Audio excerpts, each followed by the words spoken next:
しゃあタクシー捕まりましたよ。いやー、まさかでしたね。とりあえず乗りましょう。ちょっと先乗りますわ、はい、疲れましたね。疲れますね。ねえ、なんだかんだいつも配車アプリ使ってもなかなか到着しない時ありますよ。まあね、いろいろね。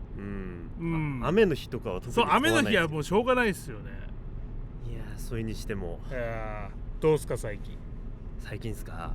最近、いや、うちメンバーようやく関東に集結したじゃないですか。はいだからマジで旅行の頻度が多すぎて。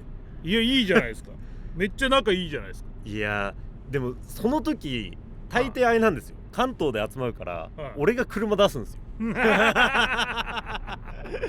まあそういう役ですね。うちだったらアロマになります、ね。やっぱそういうの合いますよね。そうですね。なんか旅行先とかだったらワンチャンタクシーとかでもいいのに、いや、まあ関東だったらじゃあ俺車出すかって。毎回終わってみんなタクシーで解散するのか、俺車に向かうじゃないですか。そうするとうちのペイントがトラゾータクシーいいっすかって言って必ず乗って、ね、送迎してから帰るんですよいや、うちはね、アロバがね、もう何も言わずね運転してくれるんですよ。運転好きなんですか？運転好きっぽいですね。正直ね、アロマ、メンバーのアロマのことに関してはちょっと僕何も分かんないですけどいや、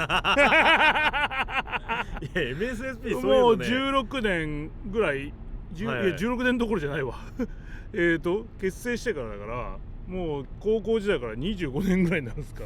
25年ぐらいの付き合いにはなるんですけど、あいつのことは何も分かんないです常になんか新しい発見がある。こいつこういうあれなんだみたいな、運転好きなんだみたいな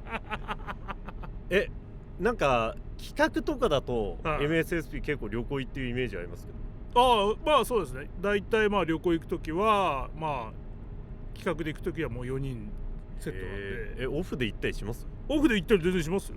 そうなんだ。もうだからあいつらもだから都内で行く方が多分伸び伸びしてるんじゃないですか正直ね4人で行っても楽しいは楽しいんですけど、確かにもうただでさえもう正直、グループあるあるですけど、もう親より過ごしてる時間長いわけじゃないですかずっと話してます。そうなんか新しい話題とかないんですよ。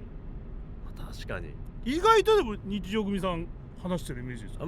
結構話してる方ですけどね、仲いいなと思いながら。でもこれ多分お互いのグループ見たらそう思うんでしょうね。多分そうですねなんか逆にあれなんですよ。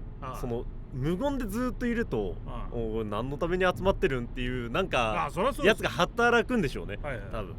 なるほど。だから旅行とか行ってもっていうか、旅行するとなんか死にふいさんがずっと俺の部屋に来るんですよ。いいじゃないですか。やっぱ一人よりも誰かと一緒にいる方がいいっていうので、そう集まるんですけど、死にふいさんは話さないんですよ誰かがいる空間でなんか座ってるのが好きみたいな。それはね、俺も若干ありますそうだからもう基本的に旅行行って集まるじゃない、基本的に俺とペイントがずっと話してるっていう。そこに死神さんが聞いててっていうやつ多いですようちらはね、そうですね、僕が永遠と喋ってますね。でも確かに旅行してる時 FB さんと俺めっちゃ話してて、トモさん静かですよ。そうですねでもトモさんもやっぱそういうタイプですよね。だからその空間にいるのが好きみたいな。多分そういうタイプですね。そうですね。僕とかはなんか撮影の時はやっぱなんか話さなきゃ意味ねえだろうと思って割と話してますけど、意外と1人とか2人とか友達と2人で旅行行ったりもしてるんですけど、その時は全然まったりと基本まったりとはしてるんですけどね。なんかやっぱキャラ的にめっちゃ話すじゃないですか。話しますねってなってくると、無言だと逆に目立っちゃって、なんで静かなのみたいな。僕もそうっすわ。多分なんか機嫌悪いとか思われるんですよね本当に。いや、もうそんなことも全然ない。やろって話さない時あってもやろ確かにトラさんだって無言でいるのなかなか見たことないです。そうだからもう多分半分義務なんですよね。いや話さなきゃってでもそんなにどうなんですか。でもそれはでも自分の性格的にそうなんじゃないですか。いやでも家だとめっちゃ静かですよ。あ、本当に。奥さんと二人きりの時俺ほとんど静かにしてます。ああ、じゃあ独り言とかも言わないという。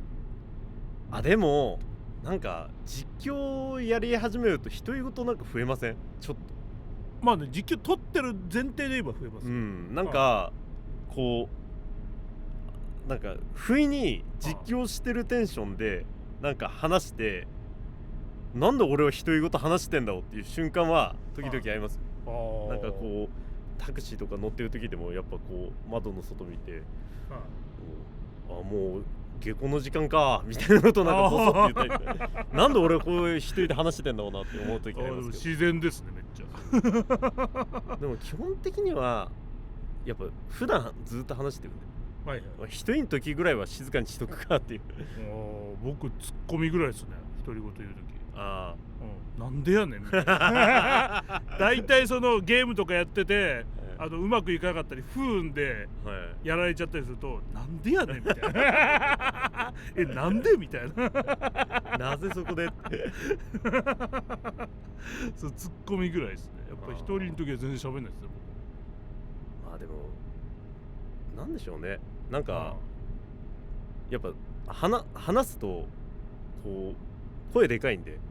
でかいっす。こうやっぱ外で話すと見バレするんで、多分それを潜在的に防いでるのかもしれない、まあそうですね。だから外で話す時はもうめちゃくちゃテンション低く喋れるし。まあ確かに、こう俺もめっちゃ低くなりますね。一人でこう奥さんとかと話してる時は、なんかもう聞こえるのか聞こえないぐらいの声でよく話してますけど、あれどうなんですかみたいななんだろうねあれみたいなめっちゃ今日寒いねみたいな。そうまあでもまた旅行行きたいですね。旅行行きたいですね。旅行行きたいですよね。前会うたびに言ってますよもう。いやだって行きたいですよそうやっぱね、ともさんとかみんなで行く旅行楽しいですよね。なんか一時期キャンプとかでめちゃくちゃ行ってた時、マジでもうキャンプ中に次のなんか旅行の日程とか決めてました。決めてました最近はでもやっぱトモさんも疲れたのか、割とまったりとした旅行をまったりとしたやつ好きですね。なんかみんなで企画するようになりましたね。でもトモさんエンジンかかるとめちゃくちゃねまだ元気ですけど。そうですねなんか行きたいとことかあるんですかね。いやあるんじゃないですか。どこだろうな。でも意外と遠出はあんましないイメージですけどね。近いっすね。なんかでもたまにちょっと遠いとこ行ってみたくなんないですか。いや行ってみたくはなりますよ。四国とかやっぱ確かに良かったっすよ。良かったっすよあれ、四国良かったですね。四国良かったっすよね。ただ1日ごとに宿変えるってやっぱ疲れますね。まあ意外とその移動だったんで。移動でね。でもやっぱなんかやっぱ海がいいんだよな。海いいですね。海に囲まれてるから釣りして四国で釣りしてみてでもあれなんかタイ有名って言ってたじゃないですか。タイ有名ですね。普通にやっぱ海釣りとかでも釣れたりするんですかね。タイ釣れんじゃないですか、さすがに。いやすごい推してましたもん。タイが有名だ。そうっすね。俺みかん鯛の人好きなんですよあの方めちゃくちゃいい人でしたね。キャラもすごい立っててやっぱ地方の人やっぱ個性強い人多いなっていう。個性強かったですね。いやでもやっぱ個性の強さから生まれるやっぱみかん鯛。みかん鯛。みかん鯛うまかったな。あれ良かったっすね。あれ良かったっすね。本当にみかんの味しますからね。思えばその時もやっぱレンタカー。そうです。タクシー移動マジで都内でなんか撮影のために移動するぐらいなんか最近増えちゃいましたね。まあ都内だとそうじゃないですか。やっぱ基本車でもう来ちゃった方が早いなっていうやつがあるんであれなんですけど、どうしてもね僕はねもうねタクシー利用めちゃくちゃ多いんですけど、もう僕はね一族の定めとして車は持たないけど、その代わりタクシーをめっちゃ乗るっていうそういう一族の宿命、親父の代から親父も免許持ってないです。なるほど。そうじゃあタクシー必須だっていう。そうだから車買うとかなんというか免許取るとかそういうお金をもう全部タクシー代に回すっていう。なるほど。そういう運命で生きてる。絶対僕運転したら事故ります俺自信ありますもんやっぱ。もう逆にでもタクシー便利ですからね。タクシー便利ですね。特に都内とかはやっぱ車がめちゃくちゃ多いじゃないですか。多い。その分危険がやっぱ多くて慣れてる人じゃないとっていうところもあるんじゃないですか。北海道から来て都内運転すると怖いっていう声がメンバーから上がったり、キックとかですけど、でもキックもね運転うまいですよ。へえ。あんま運転しないですけどさすがに最近。でも運転する人は他人の運転やっぱこうなんか自分の運転と違うんで、なんか感じるんですよギャップが。トラさんも運転うまいですもんね。でもやっぱこう運転するじゃないですか。ここでブレーキ自分だったら踏むなっていうところで、やっぱ踏まないとおってなるんです。強気だなみたいな。強気だなって。慣れてますでしょうからね。僕でも船はようやく慣れました。船の免許持ってるんですけど、なぜか車の免許持ってるのになぜか船の免許持ってるんですけど最近運転しました？最近はね、いやでももう数ヶ月前ぐらいですかね。さすがにね冬はねあんま釣り行かないですよ。寒いからしかも海の上です。そうです。もう全然慣れましたね。なんかうちの死神さんが船の免許取りたいって言ってた時期がなんか1回ぐらいあったんですよ。そうなんですか。全然すぐ取れますよ。ただ多分死神さんも運転意外と苦手なタイプであると思うんですよ。シーさん免許持ってるんですか？全く何の免許も。きたー、俺と同じタイプ免許持ってない人あるあるね、バックがマジでできないですハンドル逆になるじゃないですか。逆になりますね。逆になるじゃないですか。あれね最初マジで意味わかんなくて、船の免許取る時も実技でバックでやるんですけど、バックが逆に行くんです。だからそうですね。そっちじゃないみたいなこれね車運転してる人すんなりやるんですよ。慣れてるから。確かに右に回りたい時にやっぱ右にやっちゃうんですよね、ハンドルをだから行く方向と同じで回しちゃうんですよね。みたいなこう後ろ向いてねやると逆行きますからね。そうそれがマジで慣れなくて最初。たださすがにもう慣れました。いや多分船運転できた車も多分運転できると思いますけど。そうなんすかね。都内は無理じゃないですか。いやそうっすよね。やっぱね見てて思いますよ。よくみんな運転できるなと思う。マジでみんな自転車も多いんで。そうっすね。自転車乗っててもよく俺引かれないなって思うこともやっぱありますよ。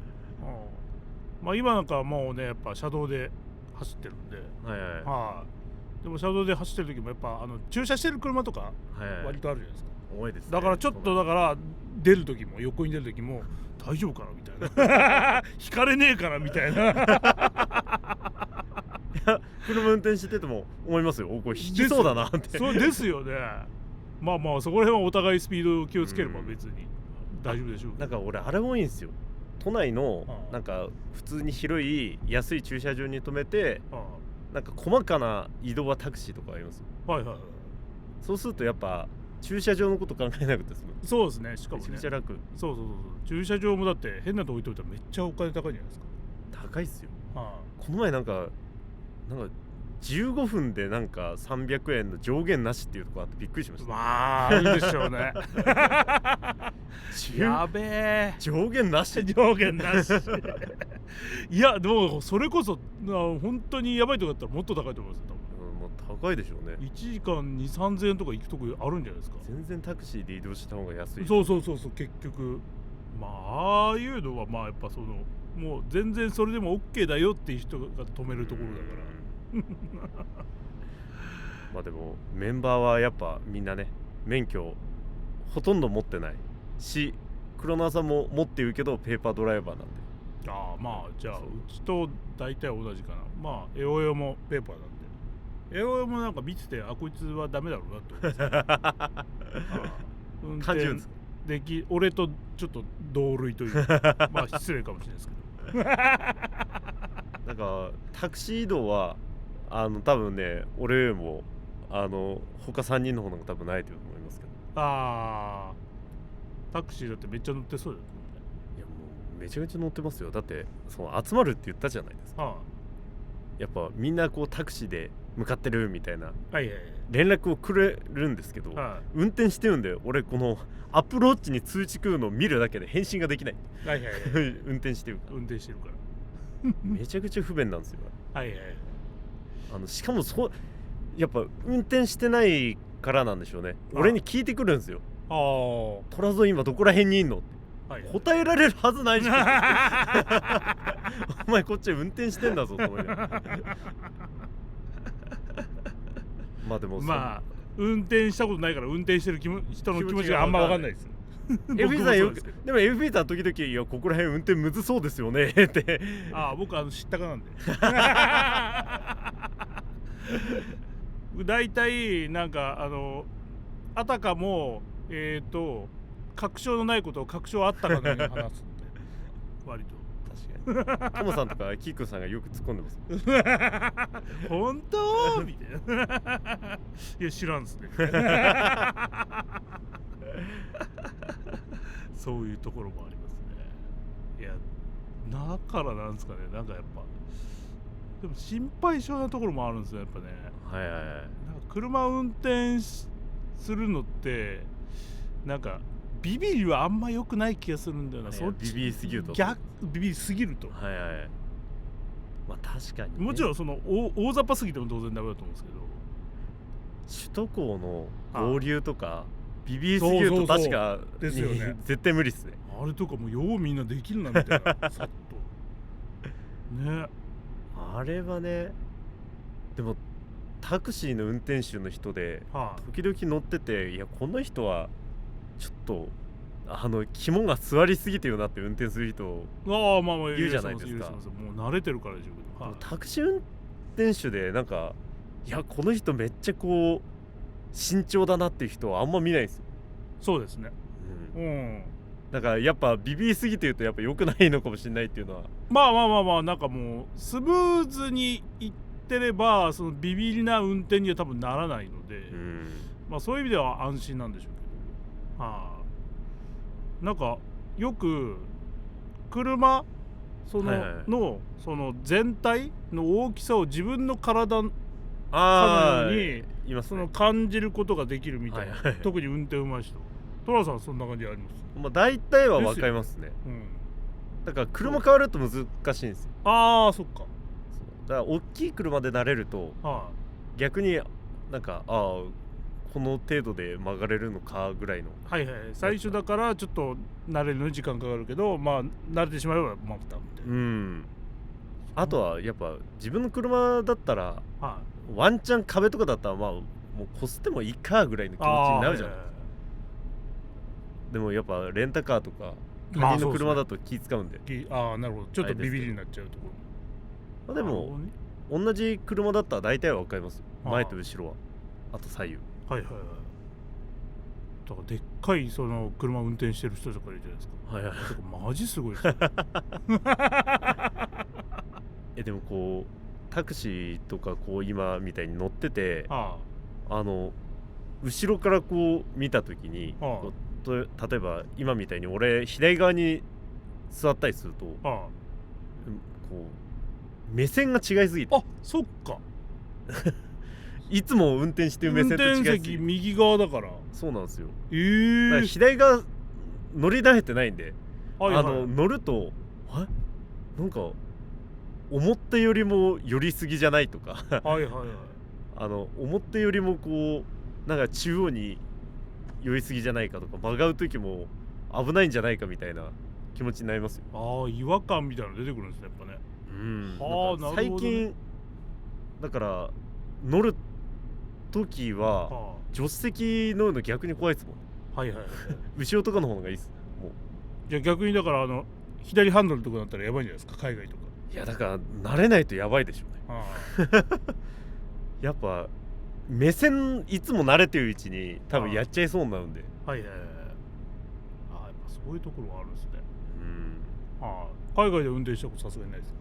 てか海外毎回計画立てて、あれまだ行ったことない？そうなんですよ。昔行く予定があってパスポート作ったのに、それがなんかなくなって、で仕事でも行く予定を立てたのに、またそれもなくなって、で免許そのパスポートが1回失効して、この前作りましたよ。そうもともとなんか仕事ではインドの方に行く予定があって、そうテレビ局の時になくなったんですけど、でもう一つは普通に友達とかとグアム行こうぜって言ってて、なんかそれ計画した前日に友達が普通に交通事故で怪我して自損だったんですけど、そう行けなくなったわって言ってじゃあキャンセルするかってなってキャンセルしたいとかはありましたよ。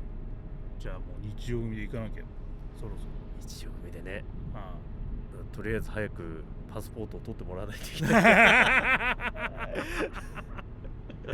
パスポート取って日曜組でパスポートも取らない、パスポートもないしマイナンバーもまだカードにしてない人もいますから着きましたわ。そうですね。そうですね。いやとりあえず旅行の計画かっすかね。そうですね。旅行の計画今度立てましょう、マジで。じゃあ降りますか。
なんか最近いっぱいタクシー来てますね。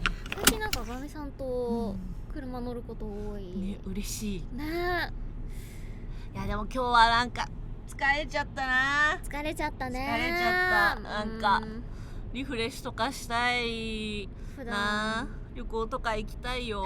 いいね。普段もう疲れたら何してる？うわでも私は、とにかく寝る食べるですね。正解本当に私は、平気で12時間寝るんで。めっちゃ寝る。わかる。寝ますよね。すごい寝る。バーン寝てバーン食べて目覚ましかけないで寝るのが一番気持ちいいからな。何も気にせず翌日のことを、目覚ましの、音嫌い、本当に嫌い。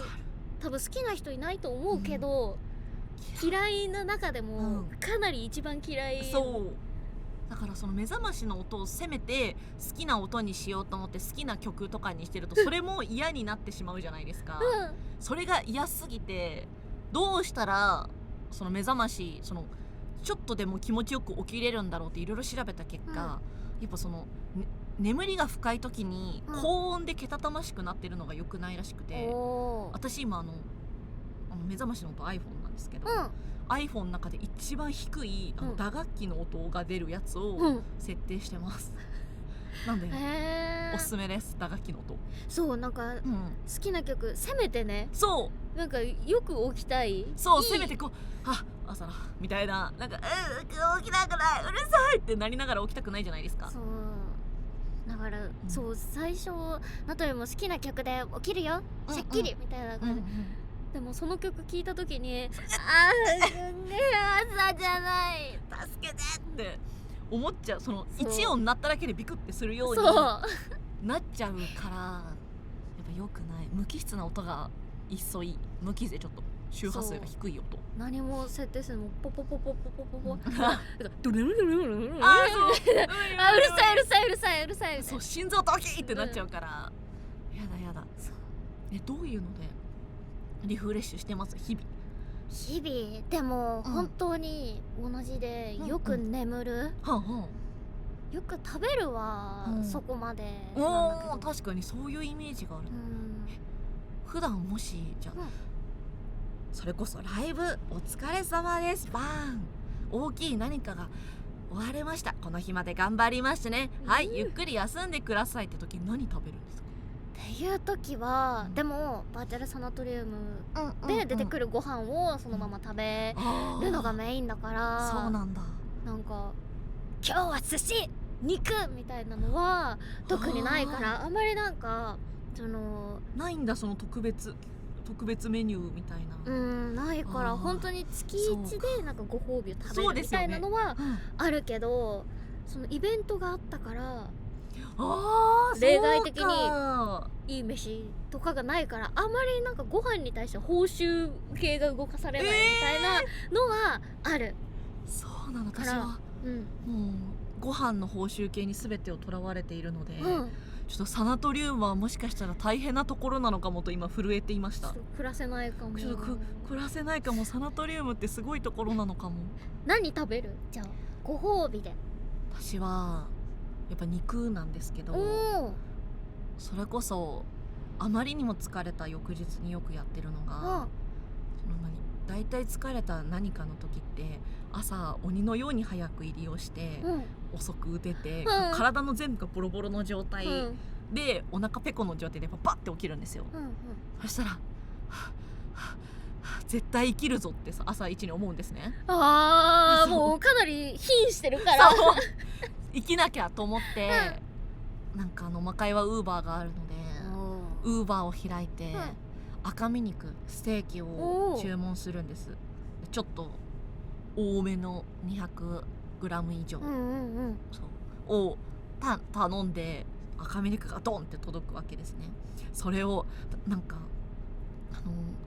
ジブリとかで、アシタカが瀕死のところ助けてもらってご飯ガツガツ食べながら回復していくシーンわかります？私毎回それが脳裏に浮かぶんですけど本当に瀕してる。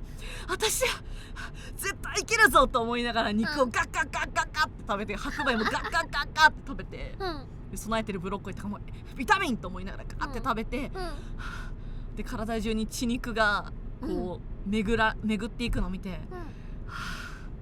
生き返ったって思いながら、そう私は絶対死なないって思いながら毎回肉を食べて回復してます。やっぱり、ご飯を食べる、生き物を食べる、食らうっていうところなんだな、生きるって。やっぱ命をいただくっていうのを毎回私は思ってます。なるほどね。その時ってやっぱりもうなんか見ながらとか、聞きながらとかは何もなく、ただ食に集中、それとも、もう余裕、生きてるぞっていうコンテンツを享受しながらしてね、そう現代をどっち、その時は、普段ご飯食べる時なんか流すのが習慣化されてるんで、一応流してはいるんですけど、もう目も耳も何も感じてない状態、味覚だけに多分集中して、その胃袋が膨らんでいくの様を感じながらガッガッガッガッ生きてる、そう生きてる私は絶対こんなんじゃ死なないって思いながら食べてますね。そうだなあと猫、猫ちゃん先生とかね、猫ちゃん先生がいらっしゃった際にはもう猫と共にずっと眠る、アニマルセラピーだ、されてる。なんか、疲れててもさすがにソロ墓地起きますかなとみたいなタイミングで蝶の猫ちゃん先生がこうお布団の中に入ってきて、わ可愛すぎる、腕枕を要求してきたりみたいなことがあるから、しょうがねえなって言いながら猫を腕枕しながらもう片方の手で TikTok ですもんね。インターネットドーパミンを摂取してるガキ、それになってる。しかもなんかもう TikTok って基本的に自分に関係ない、Twitter 見ると逆にその確かに、なんかバーチャル YouTuber のダリちゃんが面白そうな配信してるみたいなのがあるけど、濃いインターネットをね基本的に確かに何も関係ないどこかの知らない土地のグルメ情報とか、行ったことない場所のなんか青い空とかね、そう金持ちの家のガキの暮らしとかあるあるね、そういうなんか全然関係ないものを見たくなる、確かにあるな、をしたり、エゴサで気持ちよくなってみんな褒めてくれる、ありがとうねバオニーって言いながらスマホ見てたり、本当にスマホ見ながら猫よちよちしながら眠る、ただひたすら。やっぱちょっと魔界には可愛らしい動物はいないので。何いんの魔界にいや、やっぱなんかゴブリンとかじゃないですか可愛くねいるからあんまりそうちょっとアニマルで癒されることはなかなか叶わないんですけど、それこそそういうちょっと気分が塞ぎ込んだ時じゃないけど、ちょっとなんか明るい気持ちになりたいなっていう時もやっぱあるじゃないですか、リフレッシュしたい時って、今その名取さんの話聞いて思い出したのは、一時インドの屋台の動画にハマってた時期があって。インドの屋台の動画、そうなんかやっぱ全然知らん土地じゃないですか、のなんかその陽気なその現地の方々がそのこう屋台でちょっとその衛生が現地を感じる、その虫いますみたいな、入ってるよみたいなそのまま生地こねるみたいなとかみたいなこねながら、で特にその海外はやっぱ油とかを、油のうまみをね、その重視する食文化だったりするのもあって、バターを丸々1本ビャーって溶かして、で初めて見るパンをバーン熱して、そこに油をしみしみにして、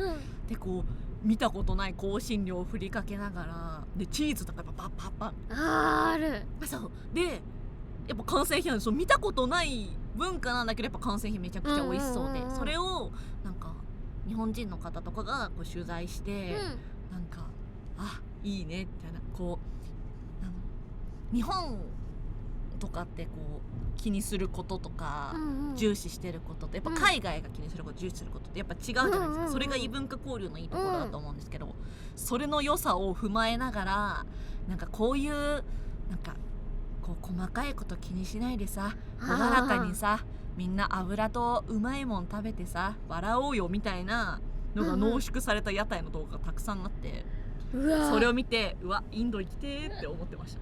わかるわ、それ、そういうの見てる。なんかやりたい、ゴムの木をちょっと傷つけて一生ゴムが出てくるのをゴムが出たのを回収したり、ありえないぐらいでっかい包丁で、屋台でバンバンバン、ヤシの実みたいなやつジュースギョーみたいな、バリバリバリバリみたいな皮むいてみたいなあるある見て、広いわ世界。そうなんかずっとこうパソコンとスマートフォンと、ですか狭いアジトで窮屈だったけど、もしかしたら世界ってこんなにでかいのって気づくんですよね。そうマジで全然、なんか行く予定も全然ないような場所どう考えても行けないだろうみたいな場所とかのなんか観光地のなんか Vlog とかを見てちょっと知った気になるみたいな。こんなところがあるんだ。いいじゃん北海道でねみたいな。楽しそうですね。ここ魚介うまいんだみたいな。いやあるな、その気持ちになって、北海道でこんなでっかい刺身食えるんだ、食べたいなって。まあいけないんだけどね、まあ見るだけはねみたいな。そう見るだけは自由ですから。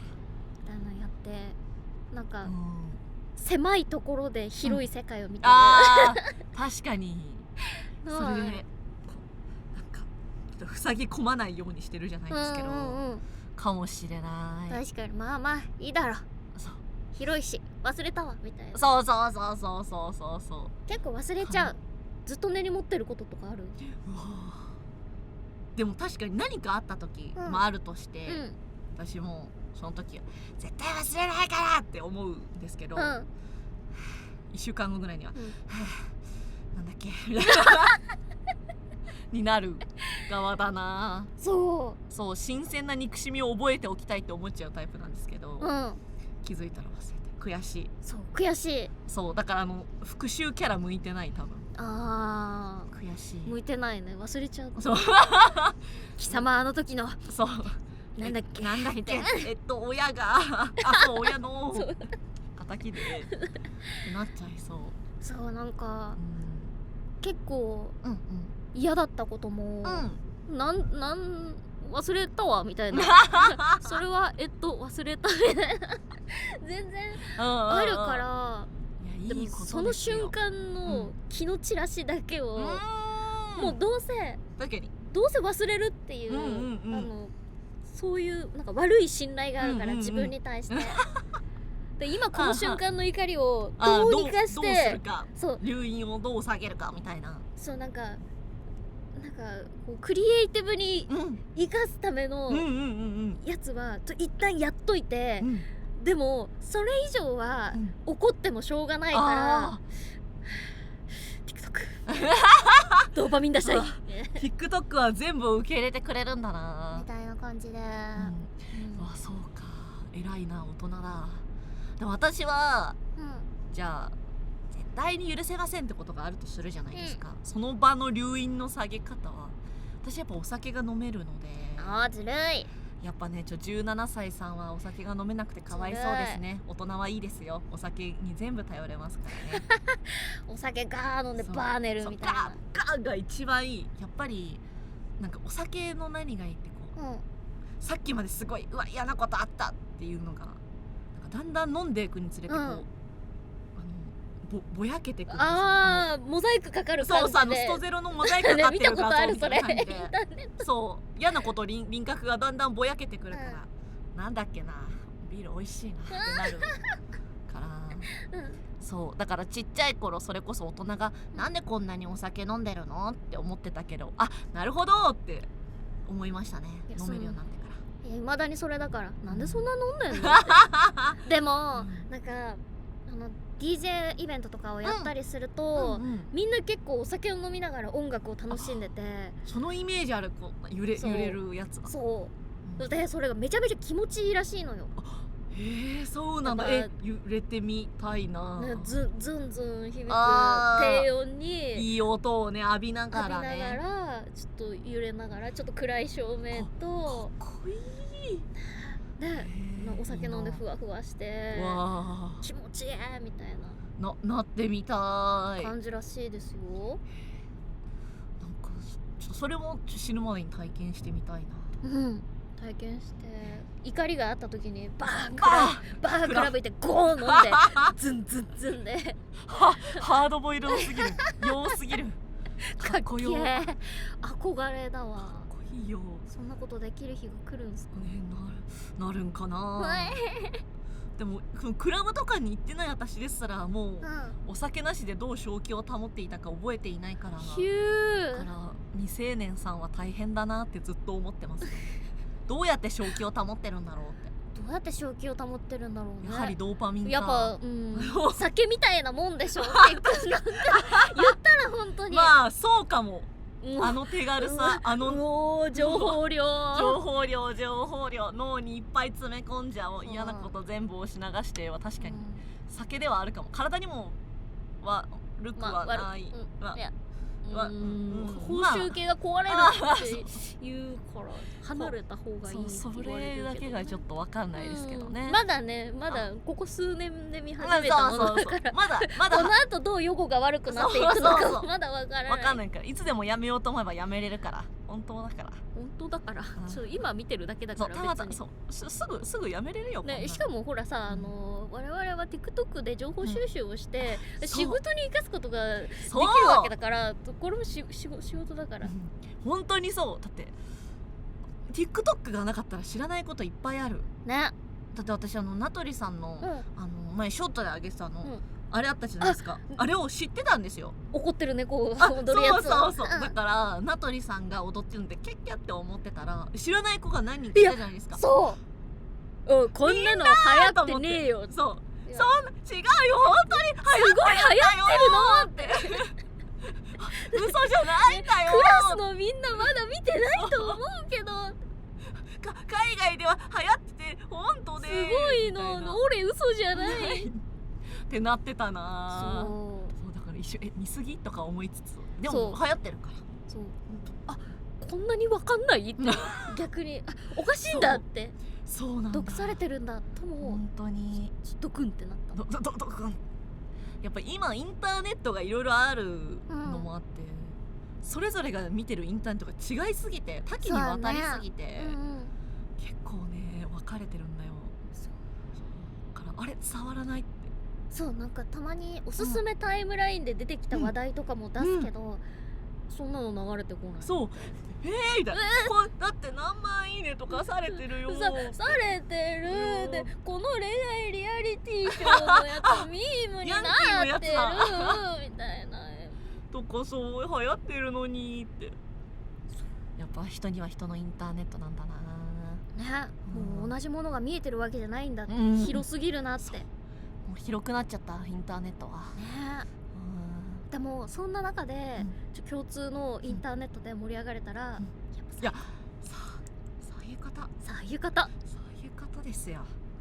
それでね、日々のストレスを下げてるんですよ。やっぱ怒ってる猫おもろいよな。いやそううひょーってなるけどな。知ってる、やった、同じインターネットだって思いますけどね。なんか怒りもインターネット由来なこともすごい多いけど、怒りを晴らすのもまたインターネットなんだなですね。離れられないんだな、インターネットからなしでは生きていけないんだな。インターネットを通じなければ視聴者にも。そうですよ。我々がね活動できてるのは、バーチャルとリアルたちをつなげられるのはインターネットあってこそですからね。ありがたいな。インターネット、やっぱやった方がいいんだ、インターネットってね。やっぱみんなやった方がよくて、無理にやめる必要ない。苦しいからやめたらね。そう、みんな何してるかな。そうだよ、ドキなっちゃうね。寂しい。そうですよ。なかなかね、そういう風にないとつなげられないから、話せないから、みんなの動向を知らないからね。見に行かないとね。そうですよね。見えないから。今日こいつはこれをぬいと一緒に食べに行ったんだね。ニヤニヤができないから。結構出かけてんじゃん。そう、リスナーたち出かけてて偉いですよね。マジで出かけてて偉い。そう、アウトドアじゃんって。そう、なんか、配信とかでちょっと話して、何ここおもちろとでさのおもちろとを拾って増幅させて、翌日に行って、昨日のやつそうふっかるが過ぎるだろうってね。瞬発力何それみたいな。いいよな。でもそれで言うと確かにリスナーのみんなは推し活でストレスとかをリフレッシュしてるみたいなのは聞きますよね。確かにありがたいこと、ありがたいこと、何かの一助になれてるね。よかった、なんか役に立ててるね、なんか出かけてリフレッシュするのなんか手助けというかね、手助けね、おもちろとってさおもちろとって言っといてよかったみたいな、よかったってなるからな。そういうなんかね、いい生活の助けになってる、プラスになれば、ポジティブ何よなあれりですのになれれば、何よりですわ、私たちはね。じゃあ我々もせっかくだからなんかリフレッシュしに行っちゃいますか。お、何する？デカデカ温泉とか行ってみたい。行きたい。私実は結構銭湯とか好きなんで、ちょっとこの辺りにおすすめの銭湯あるんで、名取さなをサウナとかに連れてっちゃおっかな。デカデカ銭湯でなんか石とかで蒸されたい。ロウリュしたい。じゃあすいません、そっちの方曲がってもらえればお願いします。お願いします。楽しみ。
はい、どうもすいません。横浜の方までお願いできますか。で、途中で一人降りるんで、それでやってもらえればなっていうふうに思うんですけど、もう下川さんもう入っちゃってください。はい、またお願いします。また一緒になりましたね。いや、またっすね。いや、もうおなじみっすよね。そうです、もう3回目ですもんね。いや、だからもうなんかああいう飯食うところとかで、もうなんかいつも思ってますもん、渋川さんいねえかなそこまで一緒に帰れますもんね。一緒に帰れるし、タクシー代も折半になるし、もう最高ですよ。いいことずくめですね。だし、やっぱタクシーの中もね、なんか楽しく話せるし、もう時間もね過ぎるの早いですから。あっちゅう間に着きますよね。あっちゅう間っすよ。いやでもまあ年齢もね、我々本当同じぐらいで。そうっすね。だから2つ違いっすよね。だから結構趣味とかそこら辺も似通るかなと思うんですけど。そうですね。てか普段何やってるんですか？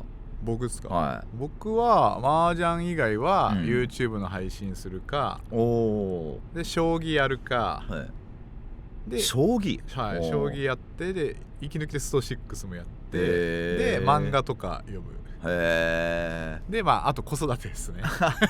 結婚されてるんですか？僕結婚して今半年の子供がいるんです。そうなんですね。だから一番子育てもじゃあ大変だし、一番可愛い時期じゃないですか。そうですね、一番可愛いし、でもそのなんか合間に趣味をやるのも楽しいっていうことでいろいろありますね。そうなんだ。YouTube の配信で何やるんですか？麻雀やってますね。ジャンタマっていうアプリの配信したり、自分の M リーグでのパイ踏み返し検討したり、他のコラボしたり。俺結構ゲームやってて、なんだろう、ほらゲーマーの人とか、多分麻雀のプロの方もそうなんですけど、趣味なんですかとか聞かれると結構困っちゃう部分があって、俺とかって趣味なんですかって言われても、まあ俺はまだそのアニメとか漫画とか好きなんですけど、それ以外のこと何も知らないんですよ。だってゲームしかやってきてないからゲームってのはスト6以外のゲームってことですか？いや、スト6ですスト6っていうか格闘ゲームですね。ガキの頃から本当に、むしろ俺ゲーマーなんですけど、格闘ゲーム以外のゲームってほぼやってないんですよ。あ、そうなんです。もう一本だ。そうだからそのゲーマーなんですよねって言われると、ちょっとまあそうなんだけどちょっと違うみたいな感じになったりとかするんで、だからゲームだったらほら RPG のあれ面白いよねとか言われても、いややってなくてみたいなゲーマーなのにやってないんだみたいな。そう、結構やってないこと多くて、だから格闘ゲームに特化してるからこそ他のこと知らないことが多いんですけど、結構その麻雀とかをやってる中で、麻雀以外の趣味ってなんか持ってたりとかするんですか？まあそうですね。やっぱり昔は本当に麻雀だけだったんですけど、最近やっぱり息抜きというか、将棋やってるって言います、他のことに目を向けた方が、案外麻雀に身が入るみたいな。あ、そうなんだ。ことにも気づいて。はいはいはいはいはい。スト6とかはもう最高の息抜きですよね本当にね。まあ負け続けたらもうムカついちゃいますけどね。今そのなんかランクはどれぐらいまでいくの？ランクはマスターになったんですけど。なったんですね。ただマスターになって、バーって落ちてて、あれはえぐいシステムですよね。1500から始まってそこから落ち続けるだけの人生みたいな。で、1300で安定してる感じですね。いいじゃないですか全然。でもやっぱちょっとだから、ちょっと強い人には全然勝てないけど、まあ趣味としては楽しめてる。まあ自分でもまだまだ伸びしろを感じてるんで楽しめてますね。いやでもMR システムっていうのまた面白いですよね。自分が伸びたらね、今1300だったら1400になったりとか、1500になったりとかするんで、自分のなんか立ち位置が分かりやすいのがいいですよね。分かりますね。面白いよね。麻雀とかでもね、その麻雀ファイトクラブとか段位とかあったりありますありますしましたもんね。そう、最近のネット麻雀もそれもあって、かなり盛り上がってるんですけど、やっぱそういうのがしっかりあればあるほど、負けた時のストレスがいやもうイライラしますよね。半端じゃなくて、そのネット麻雀引退しましたって声も何通も届いてるんでまあちょっと今はね、離れてもいいからまた帰ってきてねみたいなしかもネット麻雀とか機械に頼らせるやらせると、あれじゃないですか、操作されてるって面白いるじゃないですか。いますね。いますハイ操作があるんじゃないですか、そうそうもう都合よくこういうとか一発相撲とかあるわけねえだろうとか言って僕は毎回そういう人たちに、いやそれネット麻雀の上がそれやっても意味ないんだみたいなそんなことする必要ないんで、意味ないんですよね。そういうことは実際の麻雀やってても偏るんでって言って、麻雀偏り起こるゲームなんでって言ってなだめてますねいつも。でもほらなんかその趣味といえば、その漫画もほら名前が渋川っていうところからあると思うんですけど、漫画結構やっぱ好き。漫画かなり好き。あ、そうなんですか。めっちゃ読んでますね。実は俺もめちゃめちゃ好きで、今まで何万冊、3万冊4万冊ぐらい読みましたね。僕もそんぐらい読んでます。マジですか。じゃあ同じぐらいかもしれないですね。好きな漫画なんですか？いやほんとめちゃくちゃいっぱいあって、印象に残ってるというか全然大丈夫。今まで一番歴代で読みまくったのはジョジョですかね。ジョジョはなんか読めば読むほど、なんか深みにはまるというか。何部ですか？一番好きなのは5部ですね。5部いいっすよね。なんか昔は3部のディオを倒すとこ好きで、4部の森王朝も好きだったけど、なんか年取って5部がやっぱ一番良かったんじゃないかみたいな。熱いっすよね5部は本当に。俺もなんか俺実は4部が一番4部いいっすよね。4部いい。4部すごい好きで、なんかああいうなんつうのかな、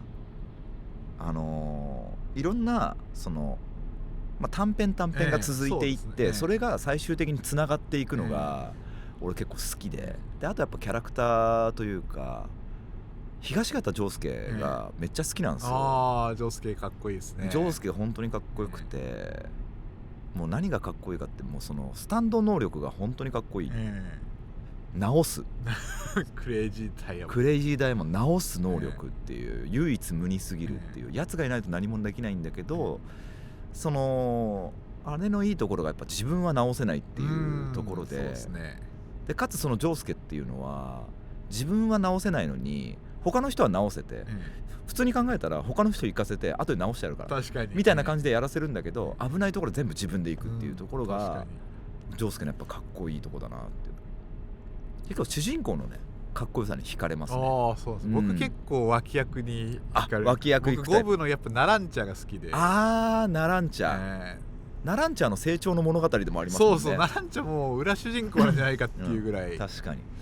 だからね、あっさりとやられたシーンが、いやそうなんだよね。一瞬でみたいな、こんなにもあっさりだ戦ってないけどみたいなそんなひどい仕打ちがあって思いましたね。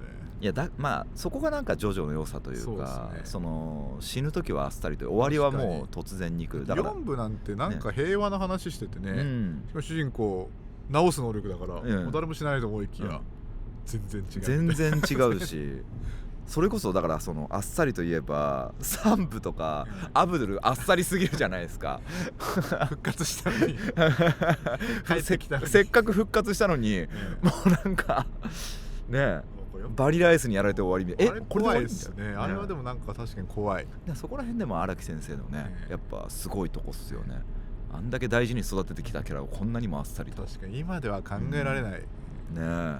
真帆さん何が好きですか？俺は結構なんかその勝負物で言うとピンポン結構好きで、卓球のねピンポンいいっすね。本当に好きなんですよ。漫画も好きですし、アニメも好きで。アニメ見ました。いいっすね。いやめちゃくちゃ良くて、でも本当に見やすいし、なんだろう、まあ現実世界ではあんなことって起こりえないんですけど、でも漫画というそのなんつうのかな、ジャンルの中では俺は正しい表現の仕方だなっていうふうに思ってて、リアリティはないんだけどすごくいいっすね。ピンポンはいいっすね。なんか絵柄もいいし、なんかいい。確かにキャラクター一人一人のやっぱその心情というか葛藤というか、そういう心理描写みたいなところも、まあ感情移入できるキャラとできないキャラとかいて、でまあその例えばまあそのなんだろう、ペコ、スマイル、悪魔とか、あとチャイナとかいるんですけど、あとドラゴンか、どれに感情移入するんですかあなたはっていうのが結構その読者にちょっと用意されてるみたいなところがあって、確かに月本はなかなかできないですね。いや月本とかペコは基本的にはできない、まあペコは特にできないんですけど、俺は結構チャイナが好きで。チャイナです。僕も好きでしたね。チャイナがやっぱりすごいその中国の方で、なんだろう、その卓球でバリバリやってたんだけど、ちょっと負け始めて一回日本に来てみたいな、まあそういうストーリーもあって、設定とかがすごい良かったっすね。確かにピンポン渋いとこ来ますね。いやピンポンはかなり好きですね。最近で言ったらほらメイドインアビスとかめちゃくちゃ好きです。メイドインアビス嫁がめちゃくちゃ好きです、ね。あ、そうなんですか。もう新刊はまだかってもういやもう今14巻かな、出てるんですけど、もう早いとこ新しいの出してほしいっていう感じで、メイドインアビスはなんか、雰囲気がいいっすね。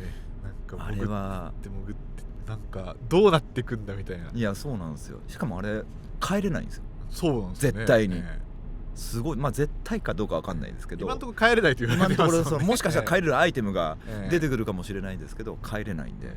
でもなんかあれですよ、あれってその穴の外と中では時間の進み方が違うんで、言ってましたね。だからその深いところまで行ってもし帰れたとしても何百年後とかあったりとかするんで、まあだからその帰ったとしてもみたいなところはありますよね。確かにメイドアビスね、いいっすね。あれめっちゃおもろいっすね。でも女性が好きなんですね。なんかハマってるんですよ。あれ結構でもグロいじゃないですか。グロいっすね。グロいし怖いんですけど、なんかそれがいいみたいな。いや黎明教のところとかも普通にあそこはやばい、ちょっと心が弱い人見れないですよね。あのシーンやばいですけど、えぐいですよ、あれは。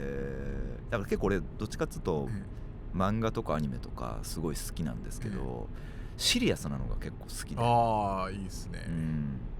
僕はもうどっちもいいですね。シリアスも平和なのも。あ、そうなんですね。たまにあれだけダメなんですよ。三角関係だけ。なるほど。誰とくっつくか分かんないだけちょっとイライラする。イライラするというか、なんか自分が一番好きになった子が負けることが多すぎてもうなんで脇役好きだからです。そうなんで負けんのみたいな。だからもう見れないんですよ。だから結末を知ったら見れます。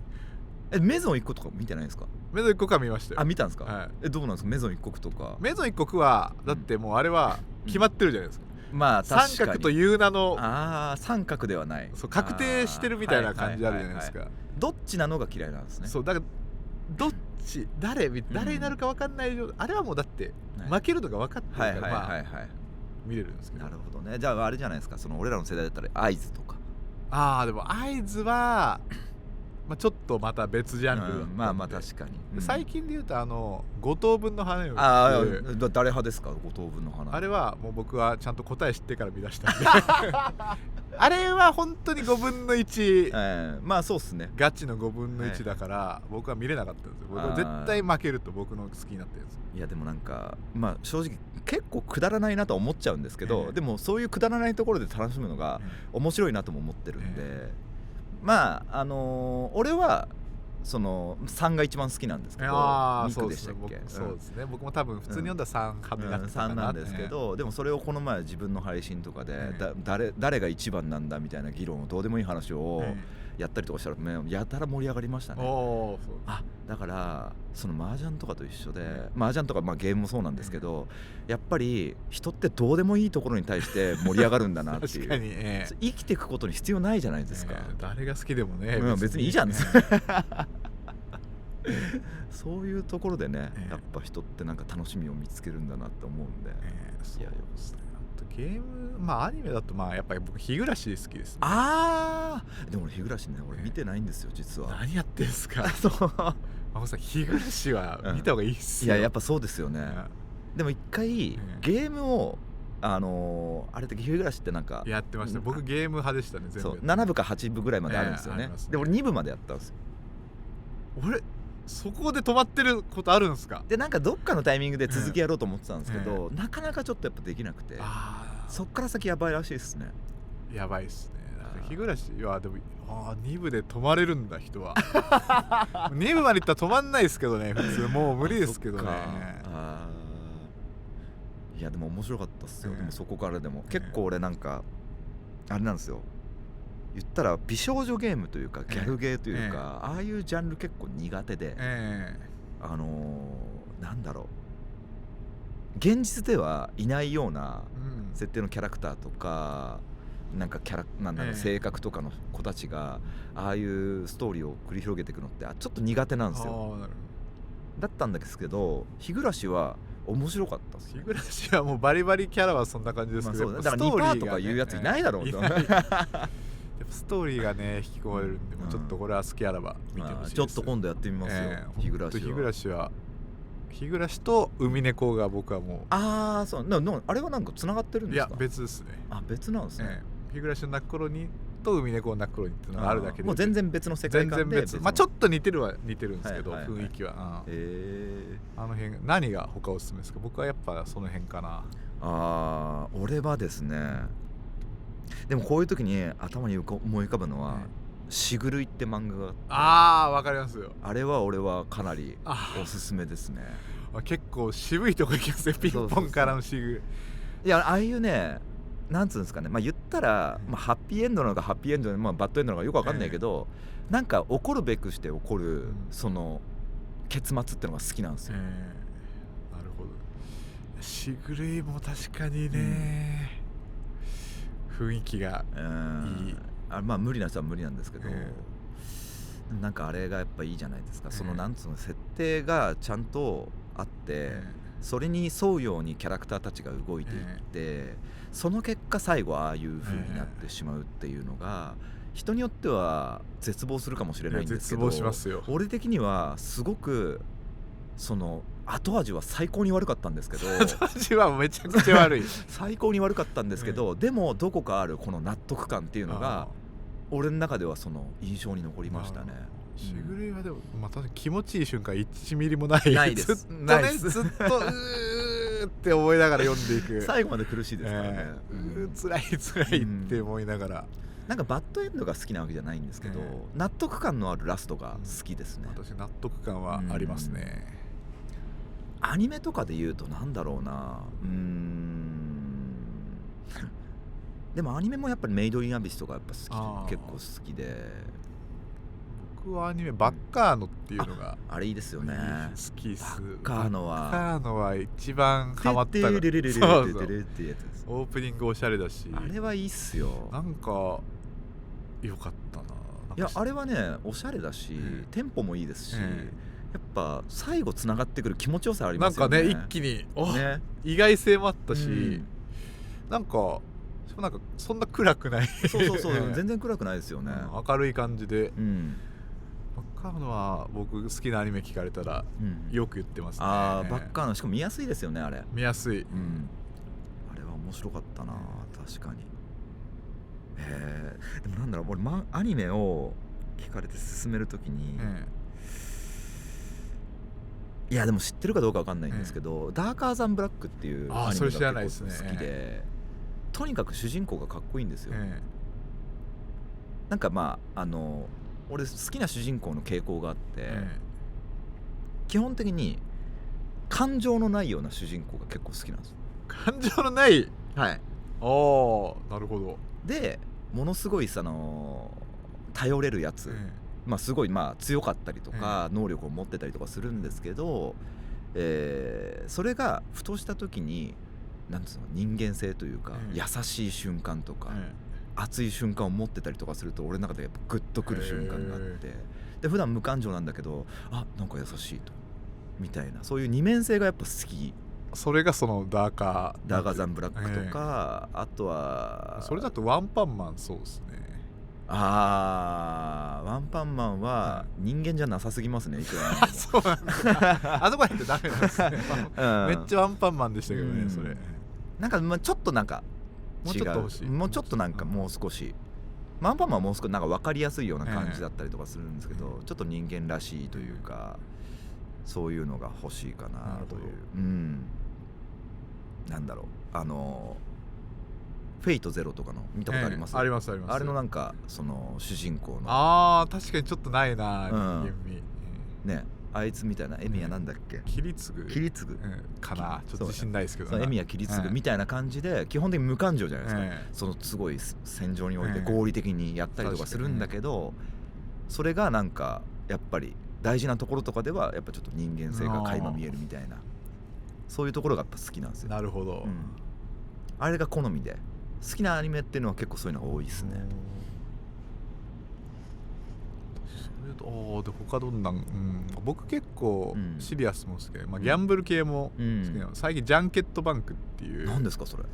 ヤングジャンプでやってるやつなんですけど、あれは結構面白いんで。どういう系ですか？もう本当にギャンブルするんですけど、主人公がいて、敵と戦って、バトルしてギャンブルしていくんですけど、なんかギャンブルの内容自体は普通なんですけど、なんかめっちゃ喋りながらやって、レスバしながらやったりしてやっていって、なんか見てて結構気持ちいいんで、もうその頭脳バトルのなんかもうその解説とかそういうのを入れまくるみたいな、入れまくってなんか煽り合ったり、デスノート的な、近いですかね。でもキャラが立ってて、なんかキャラクター同士で楽しくやっていくみたいなのもあって、今度読んでみます。これはおすすめです。面白いね。ちょっと見てみよう。人のねおすすめ漫画とかなんか聞くの好きなんですよ。そう、僕もそう勧められたら結構読んじゃいます。本当ですか？読んだり見たりしちゃいますね。だったら最近面白かったなって思うのが「ちはやりスタート」っていう漫画があって、陸上の漫画なんですけど、まだね3巻とか4巻ぐらいまでしか出てないんですけど、読んでないです。それはすごいスポコンものだったりとかして、ざっくり説明すると、その陸上の時に中高時代の時に才能の持ってた女の子がいて、でその時コロナ禍で、インターハイがなくなってしまったんです。で不完全燃焼のまま年を取っていって、20後半ぐらいまで行ったのかな。で結構普通に行ったりとかして、社会人になっちゃった。そう陸上とかもちょっとやんなくなったんだけど、昔の仲間たちとひょんなところから会って、またちょっと陸上を熱いあの時を思い出してやっていくみたいな、おお、そういうなん話なんで。かいいっすね。そうだから昔の熱い気持ちを思い出すっていう。ああ、いい、それいいっす。それをなんかその書き方とかもすごいしっかりしてるし、キャラクターの女の子とかも結構可愛かったりとかするんで、あれは結構おすすめですね。ちょっと読んでみます。買ってみます。まだ見やすいんで、見てみるといいかもしれないですね。なんか結構漫画とかで熱い気持ち起こされることありますからね。ありますあります。熱い気持ちにさせてくれる。とやるかやるか。だからピンポンとかは結構それで。確かにね、昔は大会前には必ずその前後巻で読みやすいんで、ピンポン読んでから大会行くみたいなありましたよ。気持ち上げていくって。そうテンション上げて熱くなって。ピンポンは、チャイナを2回目やって倒すところとか熱くなりますね。熱いっすね。いや本当にチャイナのおかげでね高いとこ飛べたんでねえ。いやまだね、でも話足りないんですけど、なんかもうそろそろ着いたみたいな。そう、またあっという間でしたね。いやいろいろ話もまだ聞きたかったんですけどね。じゃあ行きますか。また行きますか。またか。まだまだね漫画続きありますからね。大体始発になっちゃうからね。じゃあありがとうございました。ありがとうございました。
すいません、タクシー1台お願いします。ごめんなさい、GO とかね、そういうアプリ使えよって話ですよね。今時電話で配車依頼するやつ情弱すぎるなとは思うんですけど、すいません、1台お願いします。